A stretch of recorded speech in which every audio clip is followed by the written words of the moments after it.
Chapter 1.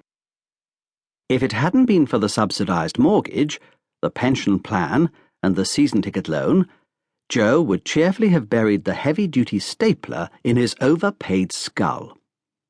He snapped again. Come on! Come on!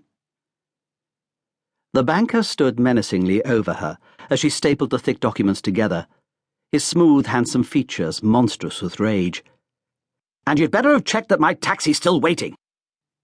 It is. Joe's voice smouldered with resentment.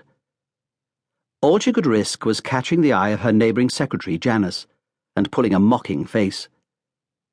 As soon as the last of his precious documents were stapled together, she'd be shot of the toffee-nosed tosser for 24 hours.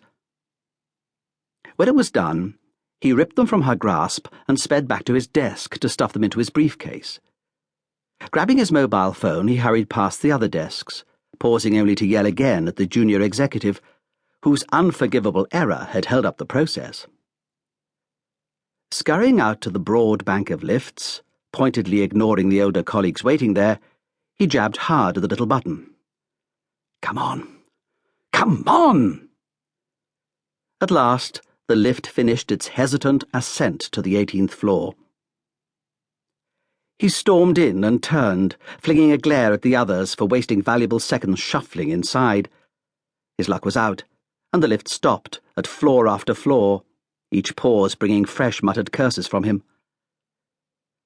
The moment the doors opened at the ground floor, he barged his way through the scrum, his sharp-cornered case banging painfully into one girl's knee. With no time to waste on apologies, he raced on across the marble foyer, out of the tall glass doors, and into the blustery, chilly embrace of the September evening. Shit! There were 8 or 9 taxis waiting there in Throgmorton Lane, with no sign which was his. He banged on the window of the first. The driver looked up from his crossword and slid the window down. The banker snarled. Ford? The cabbie pressed a button on his electronic display and shook his head. The banker dashed on to the next, and the next, and the next, swearing louder with every denial. The 6th was his, a new style TX1. He got in and slammed the door so hard it stress-tested the welds.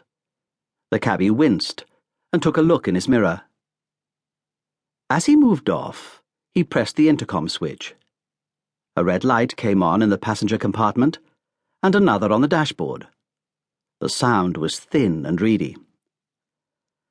You'll never guess who I had in the back of this cab yesterday. The banker rolled his eyes. All he needed was a talker. I've no idea. If you don't mind, I've got some calls to make. He started punching in the number on his mobile. You? Me what? This guy was driving him crazy. You! It was you what was in this cab. Picked you up at the city airport. Don't you remember? You was with the tasty blonde number. Oh, yeah. Grace. Sorry, I can't chat. How long will it take us to get to the airport? What time's your flight? 7:40. Ooh, tight. Very tight. Been horrible everywhere today. And they're down to 1 lane on the Hammersmith flyover. Reckon it'll be the best part of an hour and a half. Shit! The last thing I want to do is rob myself of a fare, but if you really need to be on that flight, you'll be a lot quicker on the tube. Oh, yeah, thought Ford. He would rather miss any flight than risk bumping into another banker and be thought the type who went to Heathrow by tube. Just do the best you can, okay? He hit another button on the phone. Joe, it's me. The cabbie says I won't make it. Can you get me on another flight?